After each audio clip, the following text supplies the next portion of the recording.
अस्सलाम वालेकुम व्यूअर्स, आप देख रहे हैं हमारी खुशखबरी सीरीज और मैं हूं आपका मेजबान अब्दुर्रहमान।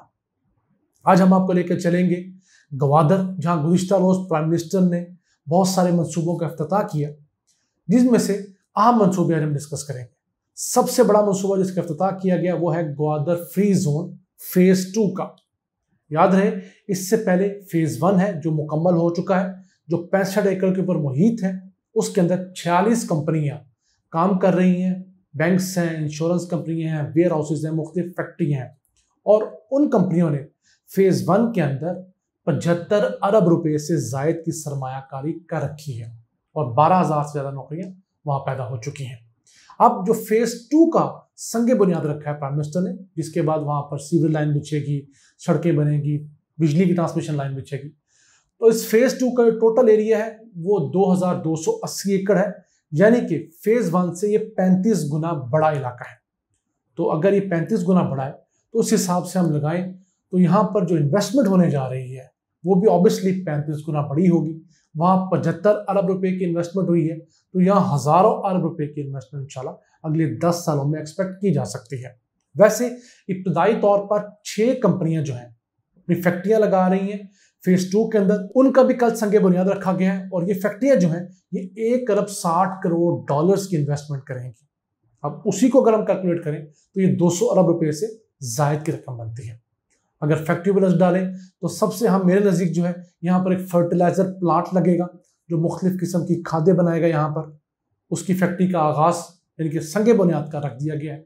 फिर जानवरों को लगने वाली जो मुख्तलिफ वैक्सीन होती हैं उसकी प्रोडक्शन यहाँ पर होगी। फिर वो वैक्सीन यहाँ से एक्सपोर्ट की जाएंगी और पाकिस्तान को एक कसीर ज़र मुबादला हासिल होगा। फिर यहाँ पर एक एक्सपो सेंटर शुरू किया गया है। यहाँ पर जितनी प्रोडक्ट्स बनेंगी उस एक्सपो सेंटर में उसकी एग्जीबिशन लगाई जाएगी। फॉरेन डिग्नेटरीज आया करेंगे, विजिटर्स आया करेंगे। एक्सपो सेंटर बहुत अहम होता है किसी भी शहर के लिए जो इंडस्ट्रियल हो वहाँ पर चीज़ें बेचने के लिए।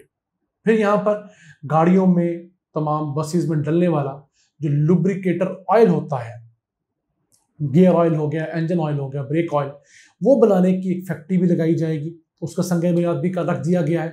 तो ये तमाम जो फैक्ट्रियां इंशाल्लाह अगले 2 सालों के अंदर मुकम्मल होकर अपनी प्रोडक्शन का आगाज कर देंगे। इसी के साथ साथ ज़रे मैदान में एक बहुत बड़ा एग्री इंडस्ट्रियल पार्क का संगे बुनियाद रखा गया है। ये एक टिश्यू कल्चर टेक्नोलॉजी के ऊपर ये पार्क होगा। इस पार्क के अंदर रिसर्च की जाएगी, जो गवादर के और बलूचिस्तान के मुख्तलिफ फ्रूट्स हैं, फल हैं, सब्जियां हैं, उनकी प्रोडक्शन बढ़ाने के लिए और उनकी क्वालिटी बेहतर करने के लिए यहाँ पर रिसर्च होगी। इसकी वजह से ग्वादर के अंदर ज़्यादा दरख्त लगाए जा सकेंगे, उन दरख्तों की जो नशोनुमा है वो तेज़ होगी, उनका फैलाव बेहतर होगा। तो ये तमाम प्रोडक्ट्स जो हैं ये सिर्फ ग्वादर फ्री जोन तक महदूद है। इनका इफ्तिताह कल किया गया है।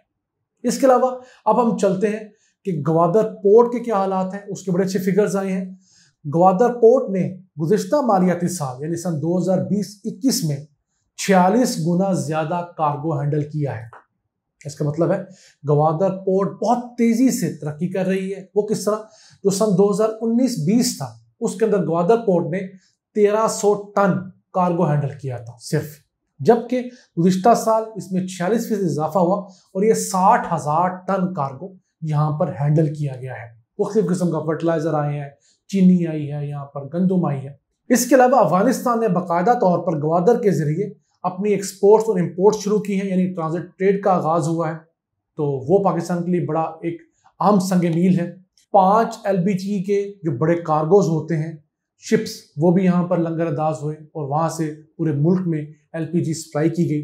ये तो था ग्वादर पोर्ट का कंट्रीब्यूशन। इसमें और बढ़ोतरी इस तरह आएगी कि प्राइम मिनिस्टर इंशाल्लाह ताला चंद दिनों में उज़्बेकिस्तान जा रहे हैं और उज़्बेकिस्तान को स्पेशल जगह दी जाएगी ग्वादर पोर्ट के ऊपर, और उज़्बेकिस्तान भी अपनी एक्सपोर्ट्स और इंपोर्ट्स ग्वादर पोर्ट के जरिए किया करेगा।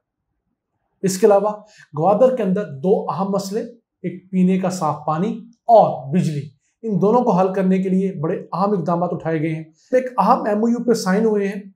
एक 12 लाख गैलन योमिया सलाहियत का डिसैलिनेशन प्लांट लगाएगी जो चाइनीज हुकूमत है, और उससे ग्वादर के शहरियों को 12 लाख गैलन रोजाना साफ मीठा पीने का पानी दस्तयाब हो सकेगा।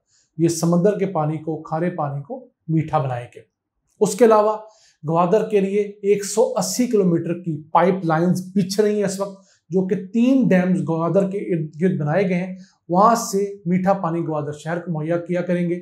28 इंच की ये पाइपलाइंस जो है ये तकरीबन मुकम्मल होने वाली है और अगले 3 माह में, यानी कि आप समझ लीजिए सितंबर सन 2021 के अंदर ग्वादर को 3 डैम्स में, एक शादी कोर डैम है, एक अखर डैम और एक सौक डैम, इन तीनों से पानी की सप्लाई शुरू हो जाएगी।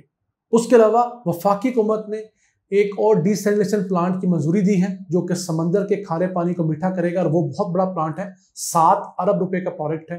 50 लाख गैलन पानी यौमिया जो है उससे मीठा बनाया जाएगा। तो ये प्रोजेक्ट अगले 2 से 3 साल में मुकम्मल होगा। उसके अलावा बिजली का मसला हल करने के लिए ग्वादर के अंदर 3000 जो सोलर पैनल के प्लांट्स हैं, मुख्तलिफ यूनिट्स हैं, वो चाइनीज हुकूमत ने ऐलान किया कि वो देगी मुकामी इंतजामिया की मदद से। उसकी वजह से लोगों को आसानी होगी। वहाँ पर एक ट्रेंड चलेगा सोलर का। जब एक घर में लगा होता है सोलर तो उसके इर्द गिर्द वाले भी जो थोड़े से साहिब हैसियत होते हैं वो उस टेक्नोलॉजी को अडॉप्ट करने में ताख़ीर नहीं करते। वैसे लोग हमारे अमूमी जो है पूरी दुनिया में भी नई टेक्नोलॉजी को पैसे होने के बावजूद अडॉप्ट करते हुए शर्माते हैं, पता नहीं इसका फ़ायदा होगा नहीं होगा। वैसे हम चाहे 1000 कामों पर पैसे ज़ाया कर लें, लेकिन इस तरह के काम जो होते हैं सोलर पैनल लगाकर मुफ्त बिजली हासिल करना, उनमें हम बिला वजह ताख़ीर करते हैं। इसके अलावा ग्वादर में यूनिवर्सिटी बनाने का ऐलान कर दिया गया है। इससे पहले ग्वादर में एक सब कैंपस तो है यूनिवर्सिटी का, प्रॉपर यूनिवर्सिटी नहीं है। अब ग्वादर में इंशाअल्लाह ताला फुल फ्लेज यूनिवर्सिटी का प्राइम मिनिस्टर ने ऐलान किया है। तो उम्मीद है कि अगले 1-1.5 साल में उस यूनिवर्सिटी को भी मुकम्मल तौर पर बनाया जाएगा। फिर टेक्निकल कॉलेज जो है ग्वादर का, वो उसकी बहुत खूबसूरत बिल्डिंग बन रही है। वो भी सितंबर सन 2021 में मुकम्मल हो जाएगी और फिर यहाँ पर बाकायदा तौर पर इस नई बिल्डिंग में नई क्लासेस का आगाज होगा। ये तो थी खुशखबरियाँ ग्वादर से। इसके अलावा 2 खुशखबरियाँ उमूमी तौर पर बलूचिस्तान के लिए हैं। पहली तो ये है कि बहुत अहम शाहरा बलूचिस्तान की चमन, कोयटा, खुशदार, कराची, जिसको N25 भी कहते हैं और इसको डेडली रोड भी कहते हैं, जितने ज़्यादा यहाँ पर नुकसानात होते हैं, हादसा होते हैं, तो उसको इब्तदाई तौर पर जो प्लानिंग कमीशन है उसको डुअल करने की मंजूरी उसने दे दी है और उस रोड के ऊपर भी इंशाल्लाह दिसंबर सन 2021 तक काम का आगाज हो जाएगा। ये 813 किलोमीटर की रोड है और ये डुअल रोड हो गया, यानी 2 रास्ते जाने के लिए और 2 आने के लिए। इसी के साथ साथ एक और शाहरा जो कोयटा को ज़ियारत जैसे पुरफ़िज़ा मकाम से मिलाएगी, उसको भी डुअल करने की मंजूरी दे दी गई है। उस अहम शाहरा के ऊपर भी इसी साल काम का आगाज हो जाएगा। तो जनाब, CPEC बढ़ रहा है, ग्वादर माशाल्लाह तरक्की कर रहा है। हमने जो इसके रास्ते में बहुत सारे कानूनी सुकम खड़े कर रखे थे, हम उसको आहिस्ता आहिस्ता हटा रहे हैं। तो उम्मीद है इंशाअल्लाह ताला अगले 5 सालों में ग्वादर एक मुनासिब साइज का शहर बन जाएगा। यहाँ पर दुनिया भर से लोग आएंगे, इन्वेस्टमेंट्स आएंगे, रोजगार जन्म लेगा और CPEC भी दिन दुगनी रात चुगनी तरक्की करेगा। इन अल्फाज के साथ अपने मेज़बान अब्दुर्रहमान को इजाज़त दीजिए। अल्लाह के बाद।